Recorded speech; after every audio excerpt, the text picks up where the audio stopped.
Reading and Writing Tools for Students, presented by me, Dan Dyer. Hi, I'm Dan, and I'm going to talk about some tools for the PC and the Chromebook that you can use to support students who are struggling with either reading or writing or both. And it's really important to note that everything I'm going to talk about in this presentation is completely free. It's either already on the devices that you own, or you can download it for free. So before we get started, I just want to tell you what Idaho SESTA is. So Idaho SESTA stands for the Idaho Special Education Support and Technical Assistance, which is a collaborative project between the University of Idaho and Boise State University, which is funded by the Idaho State Department of Education. So here's an overview of all the topics that I'm going to talk about. Basically, these are lumped into three categories: ways to get your computer to read text to you, ways to get your computer to turn your speech into text, and then other related reading and writing supports that can help those struggling students. So without any further ado, let's jump right into this. So starting off, let's look at a PDF. So I've got a PDF opened, just a random PDF. And what you can actually do is, if you want this read out loud, if you go to View, scroll down to Read Out Loud, you can activate Read Out Loud. And after you do that, now anywhere that I click with my mouse, it's just going to start reading it to me. Provided translation of words, or the entire text, increasing fluency for English language learners or reader, improves authoring text. And so that anywhere I click, it's going to read that text out loud. So that can be super useful. There's also another feature in here that will just read the entire page out loud if you want it to do that. So this is already installed in your Adobe Reader. It's free, pretty easy to use. Moving on to Microsoft Word. Similarly, there is a support built in already to Microsoft Word that will read text out loud. Okay, so here's my Microsoft Word document. And Microsoft Word has a lot of accessibility features built right into it. So the first one I can show you is this assistive spell checking tool. So I've got some text here, and you can see that this word is spelled wrong. So if I wanted some support on how to spell that, I can actually right click, and then it'll show me my options here. But the cool thing you can do is actually go to the arrow, and it'll actually read your options out loud. So I can click Read Aloud. Ameliorate, similar to, better, improve, perfect. The other option I have is to go into my full immersive reader mode, which is right here. And this is going to give you a ton of different options. So again, you've got your read out loud feature. Assistive Technology is assist. And you can also turn on a line focus. So if you only wanted to read one line at a time, it would do that. And again, you can have this read out loud. Disabilities or the elderly population. And you can do, 3 lines, however you want it to focus. You can also change the page color as well as the text color, because some people can read better under different color contrasts. You can adjust the line margins to how you would prefer it. You can also break apart the syllables, so it's really easy for that student to see where the syllable breaks are. So that's Microsoft Word with Immersive Reader. An Immersive Reader isn't just a tool only for Microsoft Word. It'll also work in your Microsoft Edge browser. Using the Microsoft Edge browser will enable is that Immersive Reader function. So if you go to a website that supports Immersive Reader, you're going to get a little book up at the top right here. That's going to be your Immersive Reader mode. And if I click on that, it's going to get rid of all of the images, all the clutter, and it's just going to save the text. So let me switch back to the normal website, and you can see that it's just going to pull out the text and make it really clean and easy to read. And again, the cool thing is that with Immersive Reader, you not only have this clean interface, but you have your text reader. Assistive Technology. Hearing aid.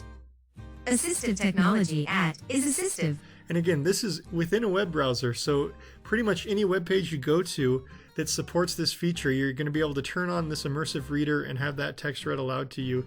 And again, you can go in and you can change the text size just like you can in Microsoft Word. You can change the contrast. You can do all these different cool color combos to find the one the student prefers. And then you can also do the line focus that I showed you, as well as the grammar tools. So if you wanted to indicate syllables, or if you wanted to indicate what the nouns were, what the verbs and what the adjectives were. So here we go. We've taken a fairly dense website and really simplified it down, and then we can even show these grammar tools as well if the student is learning what their adjectives, verbs, and nouns are. So another thing that you can do, which is very popular, is actually scan a book or a sheet of paper and have the computer read aloud the text. One way to do this is to use a product called Office Lens, which is from Microsoft. An Office Lens would actually scan the book or the piece of paper, and then it can be read aloud using that immersive reader from Microsoft. So here's a quick video on how Office Lens and Immersive Reader work together to read aloud printed materials.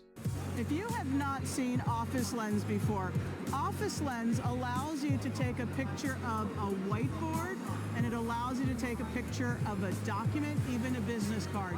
And once you do that, you can share that image to a variety of locations. I will share mine usually to Microsoft OneNote.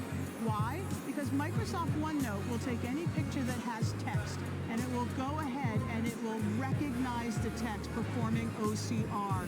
Once it does that, a world of opportunities are available to me, including Immersive Reader, which is an application that will actually help me read the text more effectively.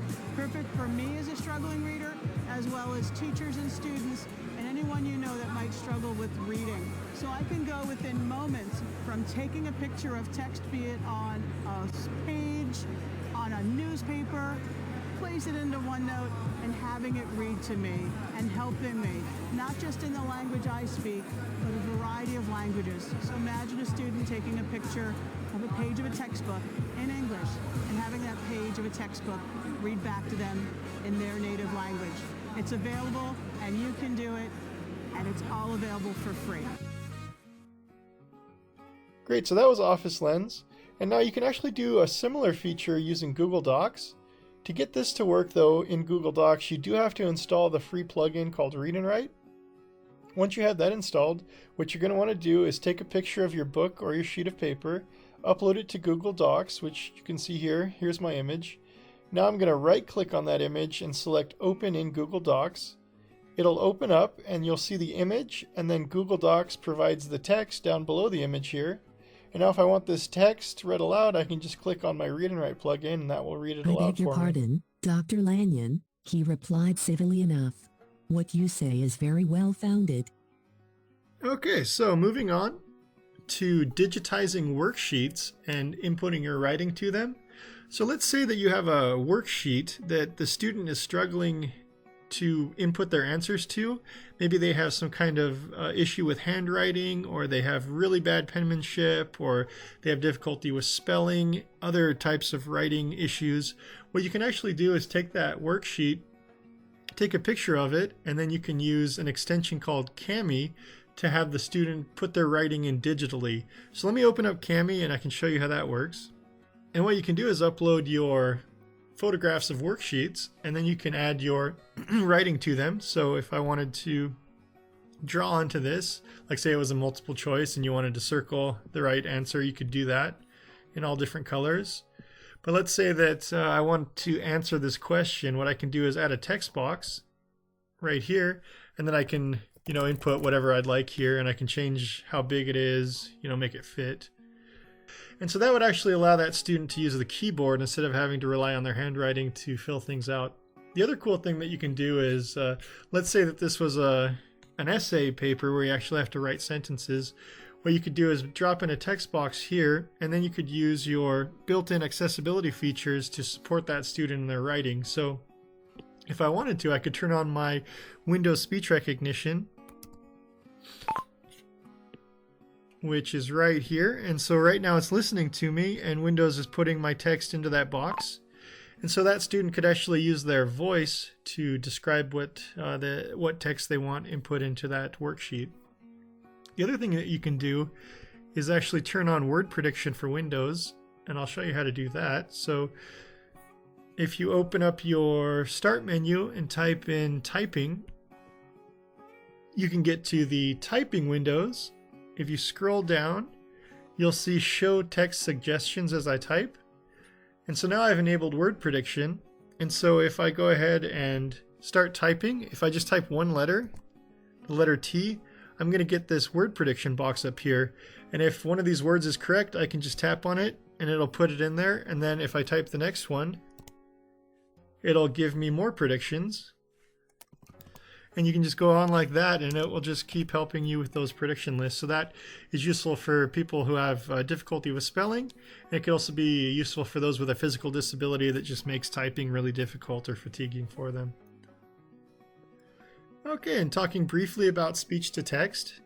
So in the last example, I actually showed you how to use the speech to text in Microsoft. And the way that I did that was I pressed the Windows logo key plus H, and that turned on my speech recognition, which works anywhere. And it looks like this.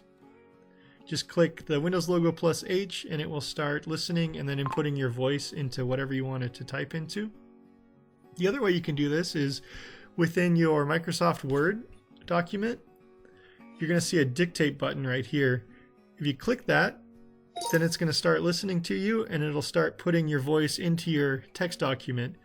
And you can also do some basic punctuation and editing. So if I wanted to go like new paragraph, hi comma, my name is Dan period. You can see that you can do some basic punctuation and even navigation using just your voice with that feature. On your Chromebook, you're going to have a similar tool. It's called voice typing, and anywhere that you see this little microphone button, you can do the same thing. Or you can press the search key plus D, and it's going to open up a more global speech recognition option on your Chromebooks. Another way to do voice typing is to open up a Google Doc, go to Tools, Voice Typing, and then all you have to do is click here, and you can start writing with your voice. Hi comma, my name is Dan period, new paragraph. This is a test of the voice typing feature in Google Docs, period. It works pretty good, exclamation point. For word prediction, that's going to be built into your Microsoft, and that's where I showed you on a couple slides ago where I would just type the first letter and then it would already know what I was trying to write. This is also available on your Chromebook in an app called ClaroSpeak, and I'll show you what ClaroSpeak looks like. So here's ClaroSpeak, and it gives you a pop-up window. And then if I type the first letter, it's going to give me my prediction list up here. And the cool thing about ClaroSpeak is that it'll actually read these predictions out loud to me if I just hover over them. Talk. That. Be. There. Then I type to put it in there. And then if I type the next letter, it's going to give me another prediction list. Great. And I can just keep going along like that. A lot of other cool features built into ClaroSpeak, like you can have what you've written spoken to you. They're great. You can also upload files like PDFs into this, and it'll read the PDF out loud on your Chromebook. A lot of different cool features built into this that you can play around with. So here are some tools for early reading and writing. Most of these resources focus on books that are interactive or talking in one way or the other. I'll show you a quick slideshow of those services. Welcome to Storyline Online, brought to you by the SAG-AFTRA Foundation. I'm Sarah Silverman, and today I'm going to read A Tale of Two Beasts, written and illustrated by Fiona Robertson. I was walking home from Grandma's house through the deep, dark... Epic is an award-winning digital library for kids 12 and under. Once on Epic, your child will unlock a world of reading, learning, and discovery, getting instant, unlimited access to more than 35,000 high-quality books, videos, and so much more.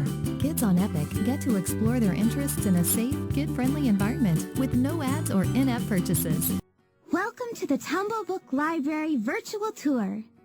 Tumblebook Library is an online library of animated, talking picture books. Tumblebooks are presented in an innovative and exciting format which help kids learn to read, build vocabulary, and have fun at the same time. Are you ready to check it out? Tar Heel Reader is an online open-source library of free, easy-to-read, accessible books on a wide range of topics. This is the story of the Three Little Pigs. Once upon a time, there were 3 little pigs who lived with their mother at home. She was very poor and had not enough to keep them, so she sent them out to seek their fortune. Meet Libby, the new app to let you discover and instantly enjoy thousands of ebooks and audiobooks from your library. Yes, your public library. One tap to find a library near you. One tap to discover something new. One tap to read or listen to that book you won't be able to put down. One tap to a shelf that has everything you've borrowed and all the books you want to read. One tap to finding your next great read at any library you belong to. It's so easy. All you need to get started is a library card. So that was a great grouping of free resources for mainly young readers. For readers that are older, you can check out these resources on this slide. The groupings on the left there are downloadable ebooks from free sources like archive.org, Project Gutenberg, even Google has a lot of free books. The grouping on the right shows resources for those students that qualify under having a print disability. You can get specialized material from those sources. The link at the bottom shows a comprehensive listing of software available to actually read these types of electronic materials out loud to the students. So just a couple free resources to mention before we wrap up. If you have a student or a child who has an IEP, they can qualify to get a free laptop or desktop computer. If you want more resources and information on assistive technology, check out these Padlets that we put together that has really quick, digestible information.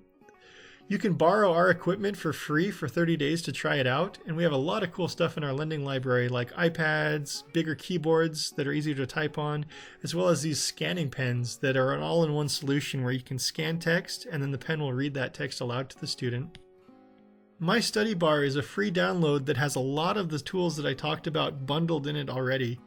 And then there's an assistive technology group out of Scotland that publishes really great one-page posters and leaflets on assistive technology that are worth checking out. Thanks a lot. This has been Dan Dyer from Idaho SESTA. Please contact me if you need to, or visit one of our websites for more information.